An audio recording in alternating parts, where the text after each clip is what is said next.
What's up, you guys? Welcome back to the channel. Welcome back to the shop. We got a new deck profile for you guys, Spright. Now to drink.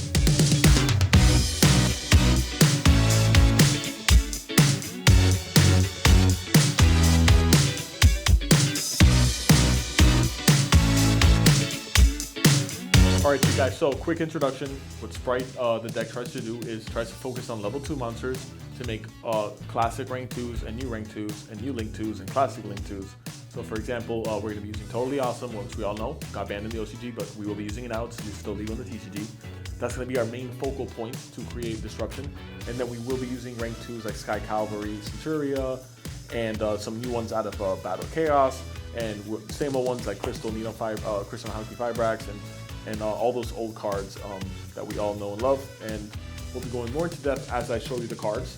But everything's pretty simple. This is a very simple deck. If I were to classify this like on a 1 to 10 scale, if I were to rank this on a 1 to 10 scale of simplicity, it's pretty much like maybe a 7.5.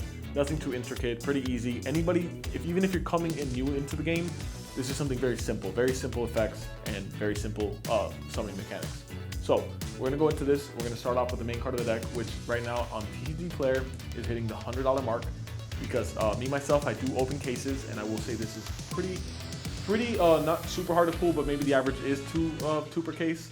So which is pretty fair, to be honest, since there's 10 different secrets. But I'm gonna give it a little close up of how beautiful this card is before we start this. I love the artwork on this card. I wish there'd be more of the Spright stuff secret, because for being such a good deck, I think it deserves more secret slots. I do know it's a little bit more cost effective, but you know, as a fan of the deck, I do wish that was a thing. So this being the focal point, it is a searcher card. So it says if you control a level or rank 2 monster. So remember, you guys, it's not strictly level, it's rank and level. So keep that in mind. You can special summon this card from your hand. You can only special summon Spright Blue once per turn. Of course, all modern cards are once per turn. So if not, it would be crazy. If this card is special summoned, you can add 1 Spright monster from your deck to your hand. So I would say pretty fair.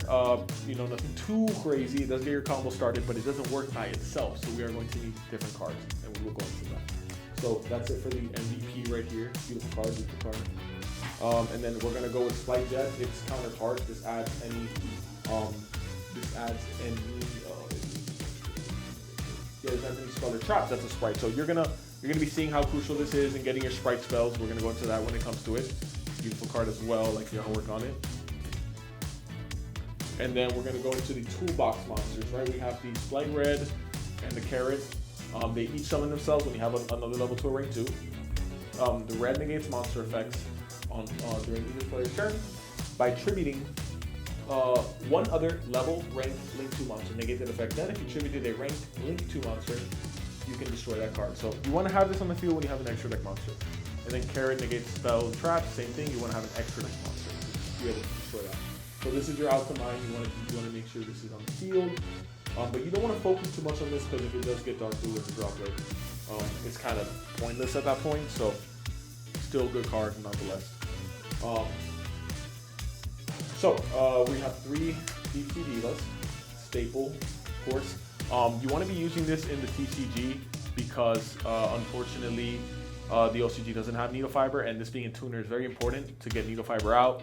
It's just a good card. Of course, it's very important that this is a tuner, and I'll get more into that because you're going to have hand traps summoned on the field, and when you normal summon this and the hand trap it, that's already a Needle Fiber. So that's going to help you get into your plays. So water as well, very important. Be water. People try all these gimmicky stuff, but I really think this is very important to be playing. It's just not as gimmicky as other starter cards, and it's very fluid. So 3 Swap Frogs. My favorite card in the game right now. It's really fun. Reminds you of old Yu-Gi-Oh. I think the card should probably just be limited or banned, because as we see, it is dominating the OCG, because it is pretty degenerate in certain ways. It bounces back to hand trap. There's a combo that I saw online. I would have liked to reference the guy's channel, but unfortunately I don't remember. But there's a combo that's pretty extensive, and you bounce back a hand trap. Is it really consistent of a combo? You can get hand trapped easily, but I think this card just leads to too many issues, so probably deserves the ban. Unfortunately, just because they made Spright, not because of the card, but Spright in this so well together. And then its counterparts here, you know, Ronin and Dupe to protect your Toad. Sucks to draw, unfortunate, but even when you do draw it, it's a level 2 water. You don't want to cut it because it makes your boards awkward. And for the cost of a level 2, it is a brick. I think in your tournament, you're going to have better success. Ronin Toad, part of the engine, we all know what it does, banish an Aqua, and summon it out of the field. So it lets you make your rank 2s, makes Toad, and then, you know, staples. We all know Ash, you got to play this at 3. You don't want to miss out on this card. Too broken. Another card that, in my personal opinion, should be limited to 1 for creativity reasons, but it does keep the game a little bit balanced. Effect Veiler stops most extra deck cards. Very important to be a tuner as well. So tuners are very essential. That Needle Fiber lets us get into our extra deck pretty easily. Cheats that whole making sure you have 2 level 2s or a monster that can bring out a level 2. So beats a lot of strategies. And then we have Ghost Ogre and Snow Rabbit, the best, one of the best hand traps right now, just because you have issues with the right engine. So if you're going to YCS, you want to make sure you're playing these, I feel, because it just tackles a lot of issues in the meta. You will have issues with trap decks, unfortunately. But besides that, I mean, it could probably hit a Cursed Ellen. You probably don't want to do that. But it doesn't really do anything against slower matchups. But it really helps. Oh, it's very good against Exo Sister, because on their normal summon, they do activate effects, or like, sometimes they do activate the girl that draws, and you want to hit that.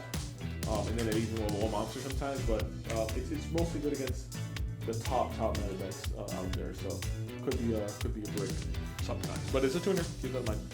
And then gotta play this.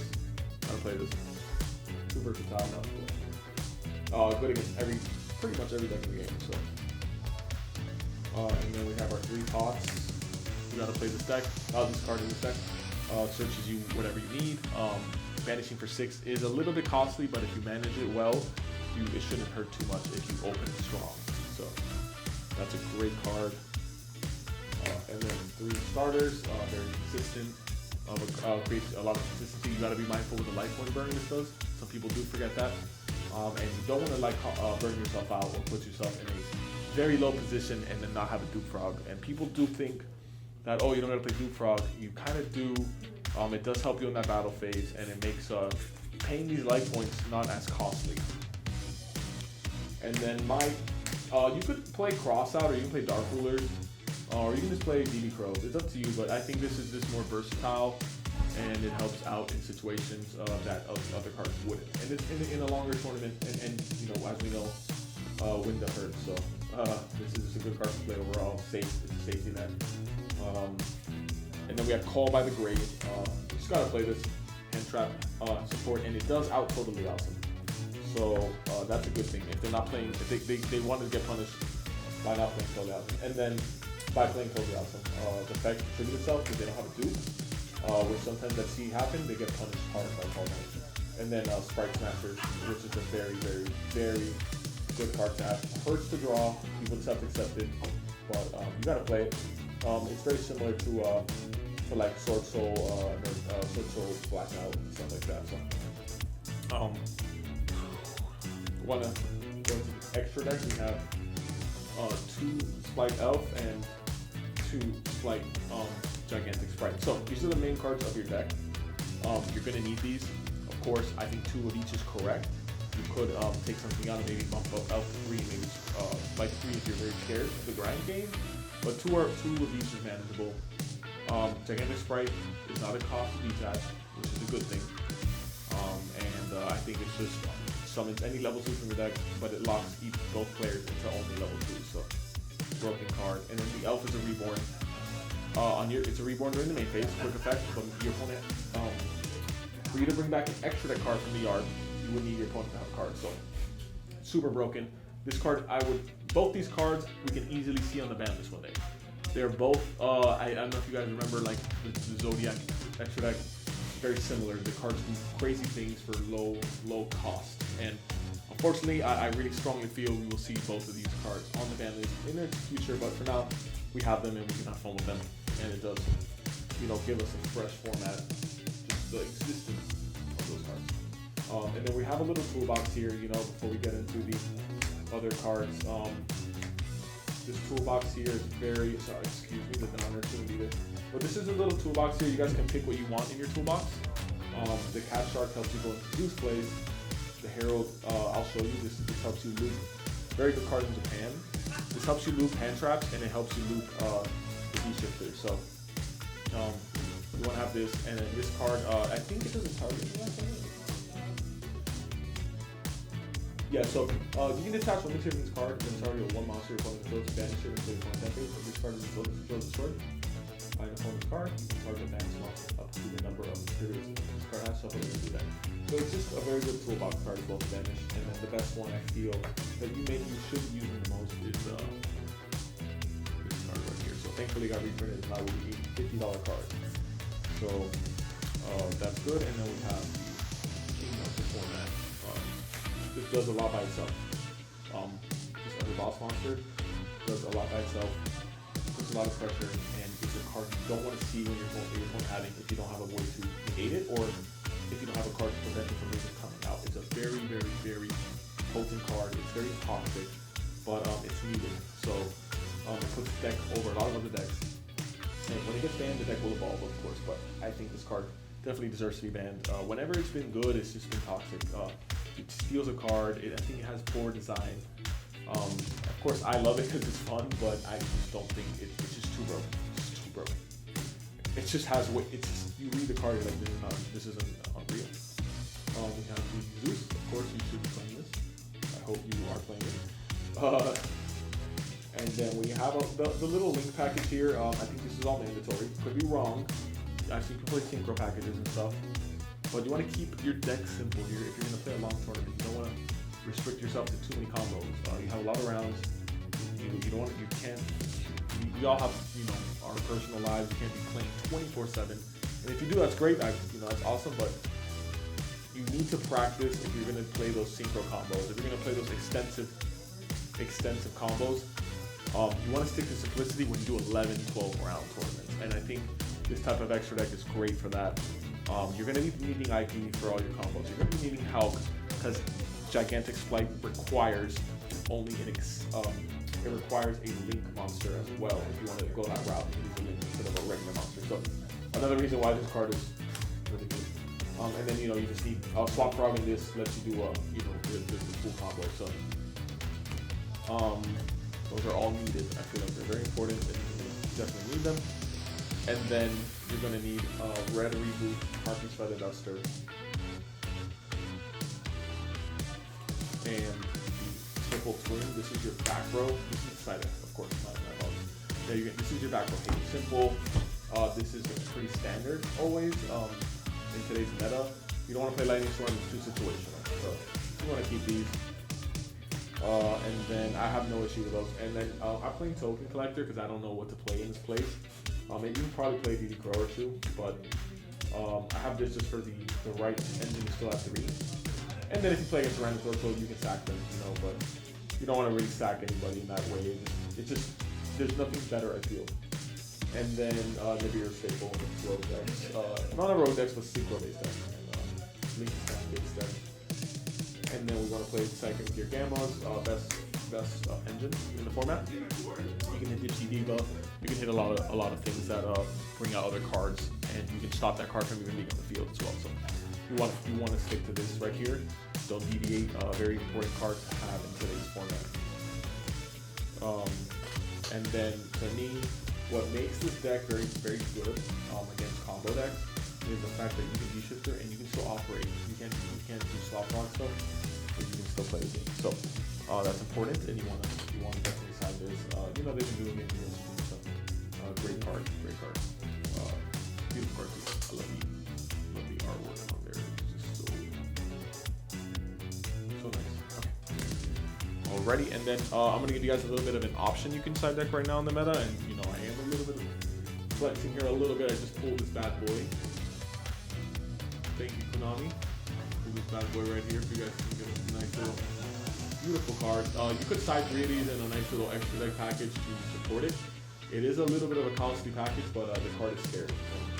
It is a card that it could clear your field, or it could give you resources while clearing the field. So that's just a little bit of an opinion there. And of course, Dark Wheel and War, I just prefer Droplet, personal opinion. It's more versatile. It works in all phases. It does. It works in your opponent's turn. It is costly, but that's the cost of the card. But yeah, no, hope you guys like the deck. I really hope you guys pick up the Slight Engine on TCG Player, go to your local OTS, or just buy the boxes, buy the packs, whatever you can to get your hands on this. Support your local OTS stores, of course, as always. They, you know, they do their best to give you guys games you guys love, and day in and day out. Alright, so guys, so we reached the end of the video. Please, as a reminder, always sub. I need you to hit that sub button, please. Just right now. Don't go to another video. Just hit that sub button. We need it. We want to grow. We want to grow the channel and give you guys more deck profiles. I will have other deck profiles uploaded regarding Power of the Elements, so stay tuned for that. Exo Sister. What else swords? Oh, Tier Elements with branded. I have all the cards in the shop, so you guys will be able to see that. Whenever a set drops, I want to give you guys those new decks. Show you guys what creativity we have as a store, and I think Chris is gonna do a hero deck as well with the Power of the Elements stuff. You know, just great content out there I want to put out there for you guys. But I need you guys to sub because it's really hard to keep going without subs. So, like, again, please hit that like button. Please comment down below what you guys like. What I want to do is give you guys like decks that you can bring to a tournament and you can succeed with. It takes a little bit of luck. We are playing a little bit of a luck-based game. There's a die roll. There's a lot of factors, but at the end of the day, the main point is having fun. So, thank you guys, and hopefully you watch the next video and tune in. Thank you.